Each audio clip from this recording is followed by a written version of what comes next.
Let's get scratching.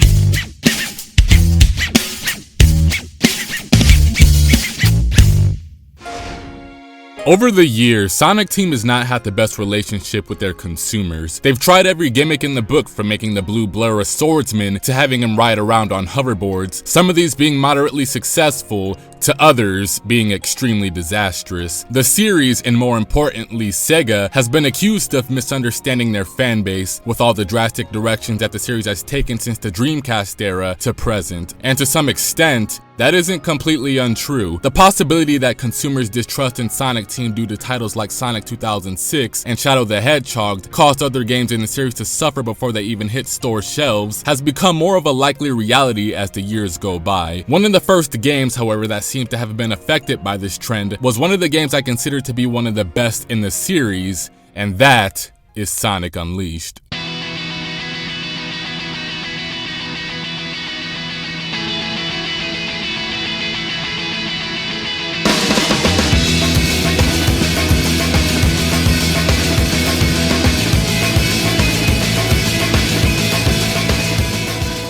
Sonic Unleashed is honestly fantastic. In a lot of ways, this is Sonic Team's apology for a lot of their mistakes in the past. Unleashed is not only polished, well, in most areas, but the level of cinematic detail is simply stunning. The game is a living, breathing Pixar film in video game form. This isn't just true of the cutscenes either, this seamlessly translates over to the gameplay as well. Every locale is beautiful, from the more traditional city stages like Windmill Isle and Rooftop Run, to stages centered more around natural landscapes like Jungle Joyride and Cool Edge, all of which are breathtaking in their own right, making it one of the most beautiful games to come out of the last generation of consoles.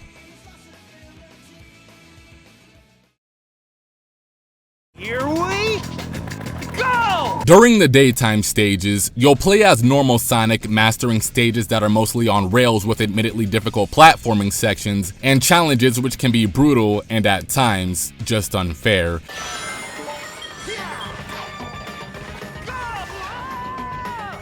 However, this changes during the night when Sonic becomes a werehog, which makes a lot more sense in the context of the story, I promise. These stages are hack and slash brawling stages reminiscent of older classic games like God of War, and while they can be slow, it's a nice change of pace from the sometimes almost too intense daytime stages. In many ways, the game is very familiar to the Sonic Adventure titles where you had multiple playstyles, except this time, there's no fishing, which is probably for the better. However, not all is right in the world of Sonic Unleashed. One of the reoccurring complaints about Sonic Unleashed is the werehog, the alternative playstyle for daytime Sonic in this game. While the playstyle by itself isn't bad, compared to the daytime stages, nighttime stages can feel like they drag on for a bit too long. Thankfully, due to the game having a leveling up system in place to where you can boost different attributes for either Sonic or werehog Sonic, like speed, health, strength, learn new combos, and so on, it keeps the nighttime stages from ever feeling too repetitive, with flashy new abilities to learn at your disposal.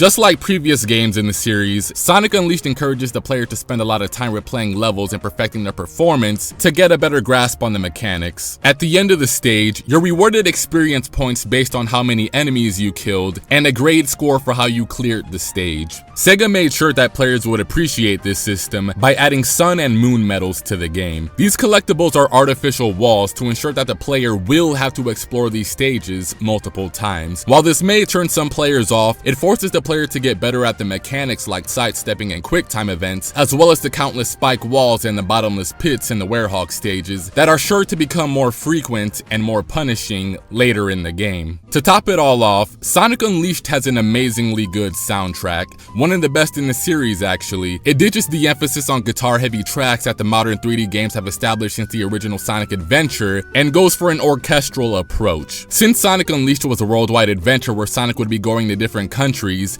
the music in each part of the world all have their own unique style. For example, every country that you visit throughout the game will have ethnic instruments associated with that culture, such as a heavy emphasis on classical guitar and accordion for Spagonia, which is basically this game's France.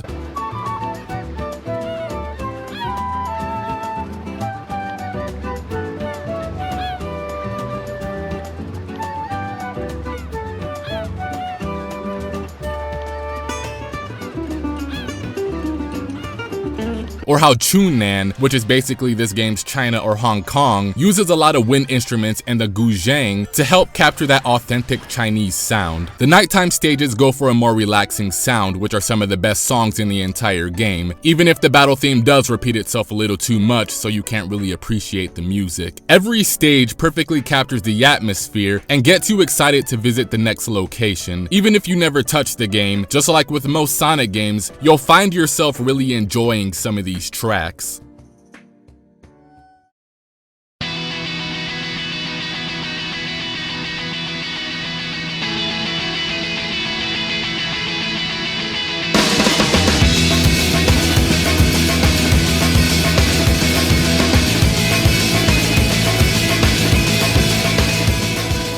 Overall, it's fair to say that Sonic Unleashed was a misunderstood entry for the franchise that until recently, a lot more people seem to finally be coming around to. Admittedly, when this game originally released, Sega wasn't in the best position to try new gimmicks with Sonic. However, Sonic Unleashed holds up extremely well in comparison to many of the later games in the series that lack a unique theme or identity. Having a noticeably bigger budget than the other games isn't a bad thing either, but not only just as a game, but as a character as well. Sonic seems to be at his best here. He's a character that seems to have matured past the silly one-liners, is trying to make sense of everything that's going on, and is somebody that legitimately cares about the well-being of others without constantly pushing the friendship narrative in your face. Before coming the wisecracking, take-nothing-serious Hedgehog that the series would have afterwards. Sega seems to be scared of the post-Sonic Adventure 2, pre-Sonic Colors era of games, if not flat out makes fun of them. Sonic Team should embrace those mistakes, because many of them weren't without good intentions. If you were hesitant before, try out Sonic Unleashed for yourself, because the difference between watching and playing is night and day.